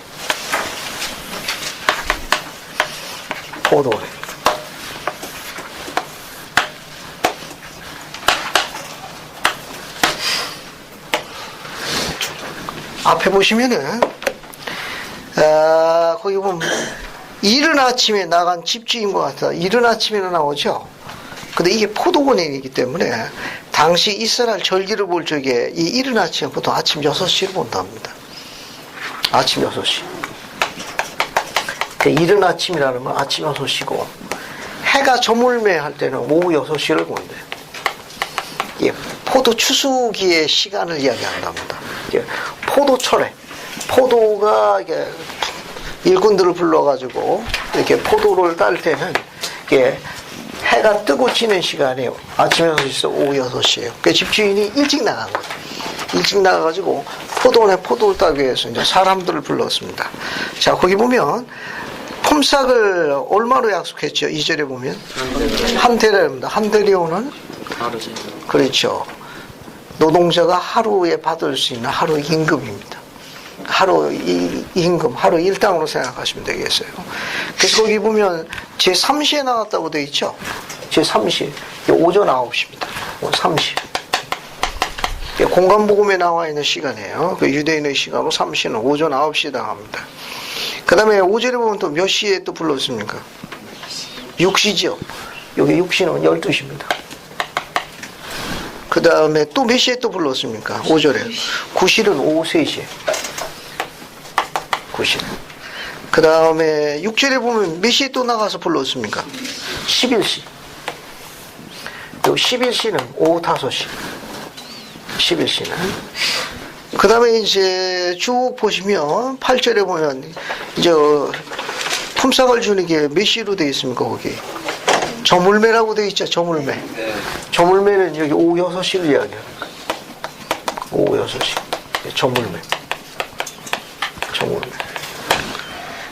근데 이 계산을 누구부터 했습니까? 9절에 보면 11시 온 자들이 와서 한 달씩 만들어요. 11시 오후 몇 시에요? 5시고 품삯은 몇 시 계산했습니까? 6시니까 일은 얼마나 한 거예요? 오후 5시에 와서 6시에 품삯을 줬으니까 몇 시간 한 거예요? 1시간. 우리도 여기 부름받고 싶죠? 우리도 줄을 잘 서야 돼요. 아침 9시에 와가지고 5시까지 일한 친구는 몇 시간을 일한 거예요? 벌써. 그죠? 근로기준법이나 하루 일당 다 채웠네. 근데 당시 그 유대인들은 나중에 온 사람들에게 돈 계산을 해서 품삯을 줬다며. 우리는 이제 아침 일찍 오서 품삯을 주는데 유대인들은 끝날 때 맨 마지막에 온 사람도 거꾸로 준다는 거꾸로. 근데 여기서는 1시간 일한 사람들은 얼마를 받았어요? 한 데나리온. 그러면 김상경 자매님 아침 9시에 왔다면 어떤 생각이 들어요? 많이 받아요. 계약은 얼마로 한 건데? 한 달에 오는데 우리 마음은 어때요? 순간적으로 왜? 1시간 일한 사람이 한 데나리온이면 나는 8시간 일했으니까 짭짤하겠거냐고 기대하지 않겠어요? 근데 얼마를 줬습니까? 한 달에 안 줬죠. 그래서 불평했습니다. 그 주인이 뭐라고 이야기해서 13절 저기 12절 보세요. 낮에 온 사람은 1시간만 일했는데 저희는 하루 종일 수고와 더위를 견디지 않았나이까. 그 주인이 뭐라고 했습니까? 13절에 내가 너와 한 달을 약속하지 않았다. 내 거나 가지고 가고 언니나 잘하세요 하고 돌려보내는 거예요. 예. 자, 그래서 16절 보면 나중된 들어서 먼저 되고 먼저 된서 나중되리라 이렇게 이야기하고 있습니다. 이것은 뭐 예를 들게 되면 구약 시기에 일한 사람 선지자들도 있을 거고 여기에 신약 시기에 일한 사람도 있을 거고 여기 뭡니까? 마지막 경륜에 일하는 사람도 있을 거고. 하지만 주님께서 다 뭐라고 했습니까? 주님이 보시기 좋은 상급은 그분께서 결정하신다 그런 말입니다. 그래서 이게 계산을 거꾸로 했거든요. 그러니까 나중된다가 처음 되고 처음 된 자가 나중된다. 이제 그렇게 비유를 하신 건데 복음이 전파되는 순서도 마찬가지입니다. 유대인에게 전파됐다가 나중에는 이방인들에서 또 역선이 된다. 같이 다 포함되는 겁니다. 이제 그런 내용으로 보시면 되겠어요. 또 이것뿐만 아니라 또 작은 의미로 들어가면 우리의 축복받는 순서도 마찬가지. 우리도 침례 받은 게 몇 년이 되느냐가 중요한 게 아니라 우리가 얼만큼 청결화가 되어 있는 상태가 더 중요하다. 아시겠습니까? 침례를 얼마나 받았느냐, 언제 됐느냐고 연수가 중요한 게 아니라 우리가 매일매일 얼만큼 거룩한 상태, 청결한 상태를 머물렀느냐가 훨씬 더 중요합니다. 자, 그 다음에는 이제 예수님 고난주기에 관한 예고가 17절부터 19절까지 나오는 언급되어 있습니다. 거기 보시게 되면은 그 제자들하고 이제 예루살렘 올라가다가 이제 하시는 말씀이 있어요. 그래서 18, 19절 한번 봅시다. 예수님께서 십자가에 달려서 부활하신다는 가르침을 주시는데 이게 몇 번 언급이 됩니다. 한번 읽어볼게요. 이종훈 자매는 18, 19절 한번 읽어볼게요.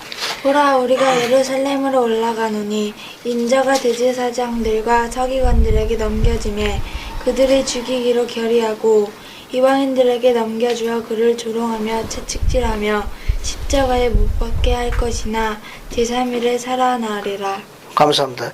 이게 경전학자들의 조사에 보면 마태복음에 관한 이게 세 번째 예고로 알려져 있어요. 예수님께서 이렇게 돌아가시고 부활하시는 그런 과정에 대한 말씀이 마태복음에서는 이게 세 번째가 정확한 설명이다. 왜냐하면 마태복음 16장 21절에 처음 언급되어 있어요. 마태복음 16장 21절에 하나가 나오고 두 번째는 마태복음 17장 23절에 있습니다. 마태복음 17장 23절. 그 세 번째는 마태복음 20장 지금 여기 기록에 나와 있는 대로 19절. 세 번 온 내용이 다 같아요. 다 같은데 그러니까 마태의 기록에 의하면 이게 세 번째 언급된 건데 누가는 여기에다가 하나가 더 첨부한 기록이 있습니다. 그래서 누가복음 18장 34절에 하나죠. 뒤에다가 누가복음 18장 34절에 보면 누가는 이 가르침을 제자들에게 세 번째 언급했는데 제자들의 반응이 어땠는지 언급되어 있는 게 있어요. 누가복음 18장 34절 한번 봅시다. 그래서 배구의 형제가 34절 한번 읽어봐요. 누가복음 18장 34절. 34절이요? 34절. 저희들이 이것을 하나도 깨닫지 못하였으니 그 말씀이 감추었으므로 저희가 그 이르신 바를 알지 못하였더라. 감사. 제자들이 어떻게 했습니까? 세 번씩 이야기했지만 여전히 깨닫지는 못했어요. 이 가르침을 이해하지 못했다는 걸 누가만 첨부했습니다. 자, 그 다음에 이제 어디를 보시는가 하면은 쭉 넘어가시고 마태복음 21장 1절부터 11절까지 보세요. 여러분 이거 그림에서도 많이 본 장면이에요. 예수님께서 나귀 타고 6월절 날 예루살렘 입성하는 그림이 있어요. 기억합니까? 네. 예수님께서 나귀 타고 그리고 이스라엘 백성들이 옷을 깔고 종려나무 들고 호산나 호산나 외치는 그림이 있습니다. 그 장면을 이야기하는 거예요. 자, 거기 보시게 되면 거기 보세요. 거기 2절 보면은 너희 맞은편 마을로 가라. 곧 메인 나귀와 나귀의 새끼가 함께 있는 걸 본다. 밑줄 치세요. 밑줄 치죠. 거기 21장 2절에다가 21장 2절에다 밑줄 쳐요. 여기 창세기 49장 11절에 예언되어 있습니다. 거기에. 그래서 성코만 적으세요. 곧 메인 나귀와 나귀의 새끼가 함께 있는 걸 본다는데 창세기 49장 11절에 언급되어 있어요. 그 예언이 이미 나와 있습니다. 자, 적어두시고 그 다음에 쭉 보시게 되면 5절 보세요. 5절. 거기 보면 시온의 딸들에게 이르기를 네 왕이 네게 임하나니 그는 나귀를 어떻게 탄다고 되어 있습니까? 앞에 동사 뭐가 나와 있어요? 왜 나귀를 타는지 거기 뭐라고 나와 있습니까? 나귀 앞에 겸손하여 겸손하여 나귀에다 밑줄 치시고 스가랴 9장 9절에 오세요. 스가랴. 그냥 적기만 하세요. 이것도 예언의 성취예요. 고대에 로마 군단이 승리해가지고 정복해서 승리해서 승리입성할 적에 그 장군들을 못하고 입성하죠. 여러분 그 중세영화나 이런 거 보면은 어때요? 로마 군단의 그 장군이 이방 족속 들어가서 전부 다 그냥 정복해가지고 승리 입성할 적에 나팔 불고 향 피우고 그 장군들은 못하고 들어와요. 나귀 타고 들어와요? 말 타고 들어오잖아요. 그죠? 근데 예수님은 지금 못 타고 들어가요. 나귀 타고 들어가는 거예요. 왜? 겸손을 나타내기 위해서입니다. 왕이지만 예언의 성취에 따라. 왜? 세상은 어때요? 왕을 섬기지만 이 왕은 어떻게 되는 겁니까? 백성을 섬긴다는 것을 나타내기 위해서 나귀 타고 들어온 예언을 성취한 거예요. 세상의 왕은 다스리려고 섬김을 받으려고 말을 타고 들어가지만 예수님은 어때요? 나귀 타고 들어가신 거예요. 그건 뭐냐? 하늘의 왕이지만 누굴 섬기는 거예요? 백성들을 섬기기 위해서 구속주로서 임무를 수행하러 왔다는 걸 상징하는 표현으로 알려져 있습니다. 자, 그래서 뒤에 보시게 되면 뒤에 보세요. 자, 거기 보면 8절에 무리 대부분은 그 겉옷을 길에 펴며 다른 이는 나무가지를 베어 길에다 펴더라. 이건 왕의 행차를 나타내는 상징성입니다.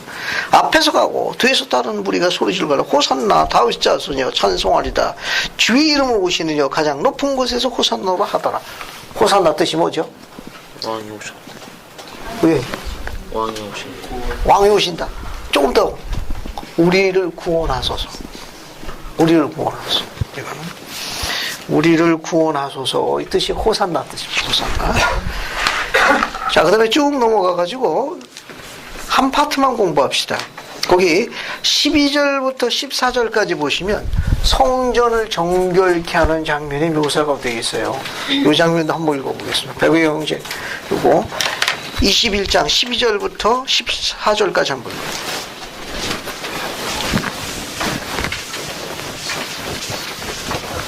12절부터 14절까지 21장. 예수께서 성전에 들어가서 성전 안에서 매매하는 모든 자를 내쫓으시며 돈을 바꾸는 자들의 삶과 비둘기 파는 자들을 의자를 둘러 엎으시고 저에게 이르시되 기록된 바 내 집은 기도하는 집이라 일컬음을 받으리라 하였거늘 너희는 강도의 구려를 만드는도다 하시니라. 14절 하나 더. 소경과 저는 자들이 성전에서 예수께서 나옴에 고쳐주시니. 감사합니다. 여러분 특히 14절에 주목하세요. 소경과 저는 자들이 성전에서 예수께 나오면 예수님께서 어떻게 하셨습니까? 그들을 그 불쌍한 자들을 고쳐주셨죠. 이 성전을 정결케 하는 장면인데 이 장면이 요한복음 2장에 되어 있습니다. 두 번 나와 있어요. 학자들 견해가 조금 다릅니다. 이 장면은 이제 마지막 주간에 들어가는 거니까 예수님 고난주기의 마지막에 있은 거다. 그런데 요한복음 2장에 나오는 건 이것이 예수님의 성역의 첫 번째 절기에 나타나요. 그래서 이건 사건이 다른 걸로 본다는 견해가 우선입니다. 하나는 예수님 초반에 있었던 사건이 요한복음 2장의 정결케 하는 사건이 또 하나 있고, 이 장면은 이제 예수님의 마지막 주간에 들어가는 6월절기 마지막 예수님 돌아가시는 주간에 있었던 사건으로 보고 있어요. 이렇게 두 가지로 보는 사건이 있고, 따로따로 요한복음은 앞에 있는 거고 마태복음 27장에 있는 건 뒤에 있는 거다. 어떤 성경학자는 두 개가 같이 있다. 두 개를 같이 설명한 학자도 있는데 가장 신뢰받는 견해는 두 개를 따로 보는 견해가 더 많습니다. 그 내용은 같아요. 내용은 같은데 배울 점이 있어서 잠깐 봅시다. 우선 12장에 보게 되면 12장에 보면 이 성전 안에 누가 있었어요? 간단하게 봅시다. 뭐가 있었습니까? 거기 돈 바꾸는 자, 또 비둘기 파는 자, 그죠? 여기 매매하는 자들이 있었어요. 매매하는 자. 여기 보면 돈 바꾸는 자가 있었고, 또 누가 있었어요? 비둘기 파는 자들이 있었어요. 요한복음 2장으로 갑시다. 요한복음 2장. 요한복음 2장 14절부터 17절을 볼게요. 자, 요한복음 2장으로 갑시다. 요한복음은 사건이 훨씬 더 자세해요. 자, 그래서 학자들은 같이 보는 견해를 갖고 있는 건 이 사건이 거의 흡사하기 때문에 그렇습니다.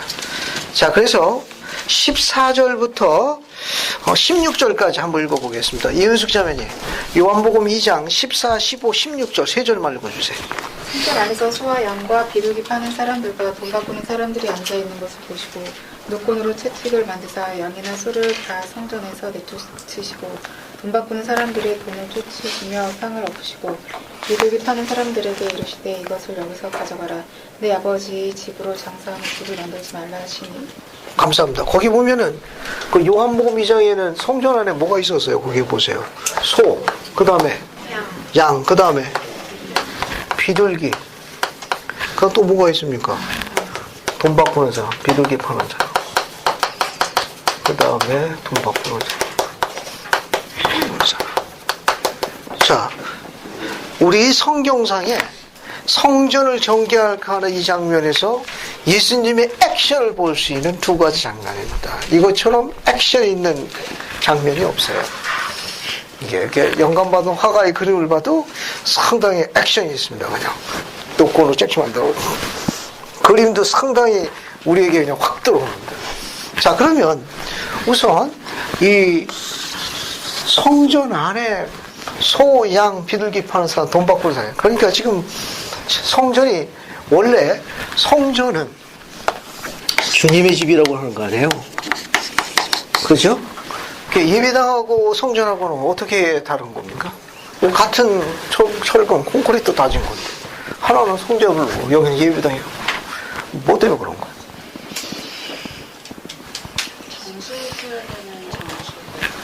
정숙해야 되는 장소인데 매매를 한 분에서 그렇지. 감사합니다. 정확하게 이야기했어요. 자, 성전은 항상 거기에 어떤 영이 거하고 있는 거예요? 주님의 영, 하나님의 영이 항상 always. 예배당은 의식을 집행할 적만 있는 거예요. 그래서 성전을 주님의 집, 하나님의 집이라고 하는 이유 중에 하나는 이 성전 안에 뭐가 있어서 그래요? 주님의 영이 거하기 때문에 그런 거예요. 주님의 영, 하나님의 영이 거하기 때문에 그런 겁니다. 그런데 하나님의 영이 안 거하고 지금 뭐가 있는 거예요? 소, 양, 비둘기 파는 사람, 돈, 이건 어디가 있어야 돼요? 시장. 지금 성전이 뭘로 바뀌었습니까? 시장터로 바뀐 거예요. 그래서 주님께서 요한복음에 보게 되면 이제 액션을 보이는데 소하고 양은 어떻게 내쫓았죠? 소하고 양은 어떻게 내쫓았습니까? 노끈으로 뭘 만들었어요? 채찍을 만들어서 소하고 양을 내쫓았습니다.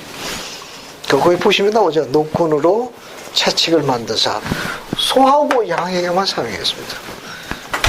자, 비둘기 파는 사람들은 어떻게 했어요? 비둘기 파는 사람들은 어떻게 해? 백자는 가져가라고 이야기해서 가져가라고. 돈 바꾸는 사람들은 어떻게 했어요? 그 상은 없었어요. 돈은 바로 그 앞에 쏟아서, 그죠? 가져가기 좋게 상도 높아가지고 챙겨가기 좋게. 비둘기는 어때요? 연약한 거 아니에요? 그죠? 그 세상 팽개쳤습니까? 비둘기 잡아가지고 날개 그냥 확 찢었어요? 또 돌려갖고 떼던졌습니까? 안 그랬잖아요. 어떻게 했어요? 가져가. 소화고양은 놓고 놀다가 채찍을 만들어서 내쫓았어요. 왜? 소화고양에게 나가주세요 말 듣나? 한번 언제 날 잡아가지고 활동을 한번 해봐요.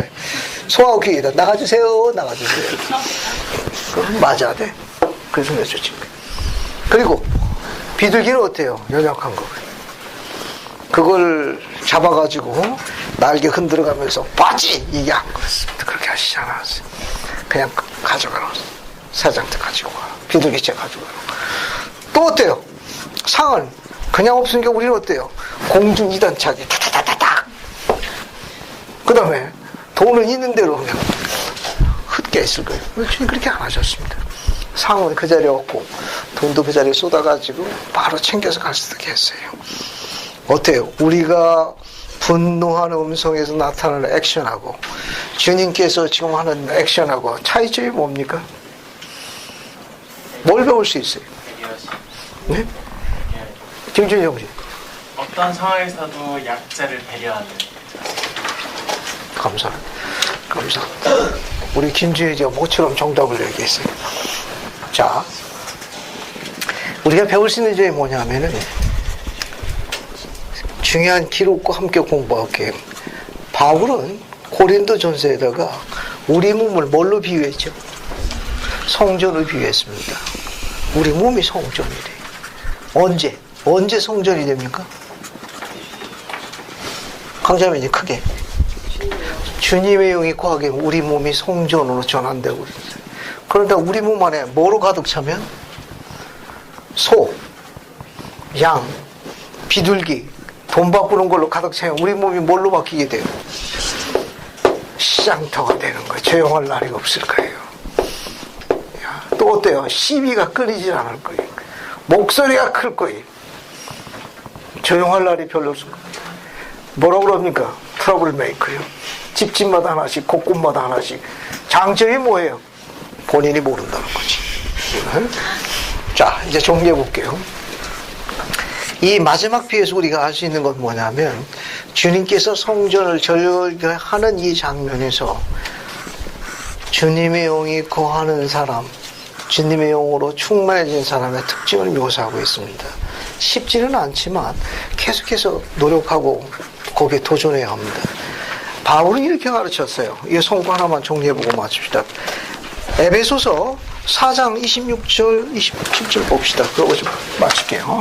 에베소서 4장 26, 27절 봅시다. 바울의 가르침을 정리해보고 마칠게요. 자, 이건 아주 많이 인용하고 사랑받는 성구 중 하나로 알려져 있습니다. 그래서 장세명 형제님, 에베소서 4장 26, 20절 두 절 한번 읽어주시겠습니까? 에베소서 4장 26, 27절 314쪽 찾아가죠.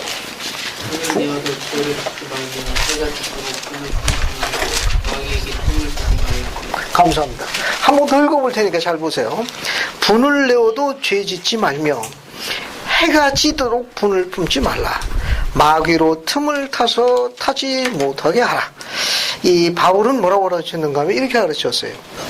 이게 화난 음성을 내고 죄를 짓지 않을 사람이 어디 있겠느냐. 또 뭐라고 그랬어요? 그 화가 났을 경우 그 언제 풀으라는 겁니까? 뭐라고 그랬어요?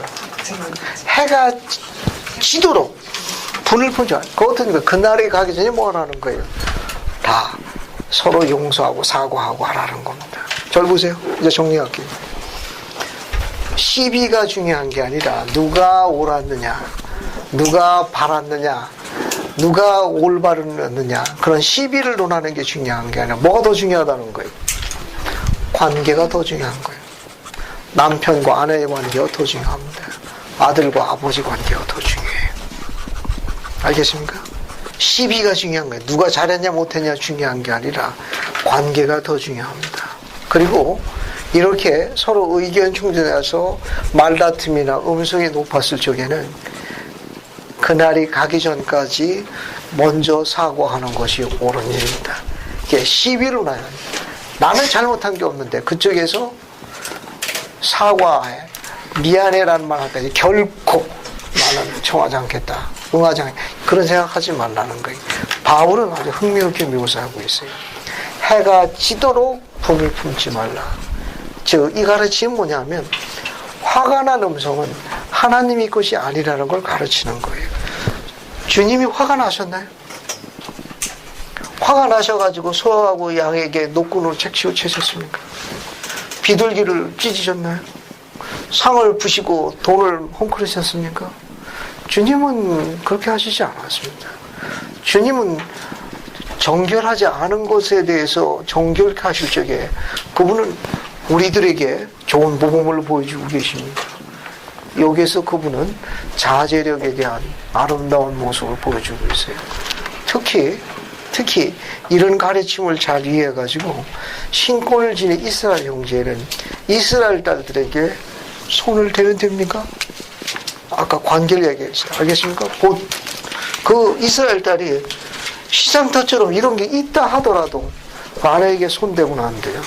경전의 가르침대로 영감에 의해서 그 딸이 시장터가 되었던 거로 예수님의 몸을 따라 노끈으로 책찍을 만들어서 그렇게 하시면 안 돼요. 절 보세요. 이제 정리해 보겠습니다. 신권을 진 이스라엘 형제는 이스라엘 딸들에게 큰 목소리로 화를 내거나 시비를 논하는 걸 교회에서 가르치고 있지 않습니다. 세상에 가서 불의와 싸울 때 그렇게 해야 되는 거예요. 집안에서 그렇게 하지 말라고. 설령 그 일이 어찌되었든지 간에 시비를 논하는 데 있어서 혹 사랑하는 하나님의 자녀들을 길들이고 그것에 대해서 질서를 세운다고 그래가지고 여러 날 며칠을 그렇게 행사하셔도 안 됩니다. 바울은 해가 지도록 불을 품지 않도록 가르쳤어요.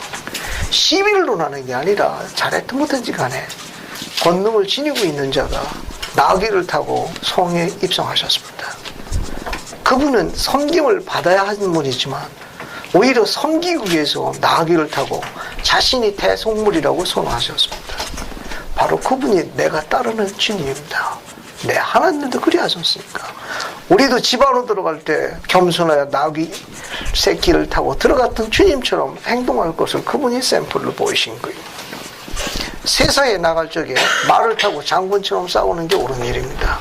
그곳에서는 찍소리 못하고 집에 들어올 때 시베리아 호랑이처럼 들어온다는 건 별로 아름답지 못해. 주님은 예루살렘 들어갈 적에 새끼 나귀를 타고 들어가셨습니다. 그리고 그분은 스스로 섬기러 왔다고 얘기했습니다. 그럼 이스라엘 신권 지닌 남편과 아버지도 그 길을 걸어가야 할 필요성이 있는 걸 샘플로 보이신 거예요. 이스라엘 딸들에게 큰 목소리로 이야기하는 거 권고하지 않습니다. 혹 여러분의 마음에 어려움을 주었다 하더라도 해가 지도록 불을 품는 것에 대해서 교회에서 권고하지 않습니다. 교회는 그 주인께서 이렇게 샘플을 보이신 거예요.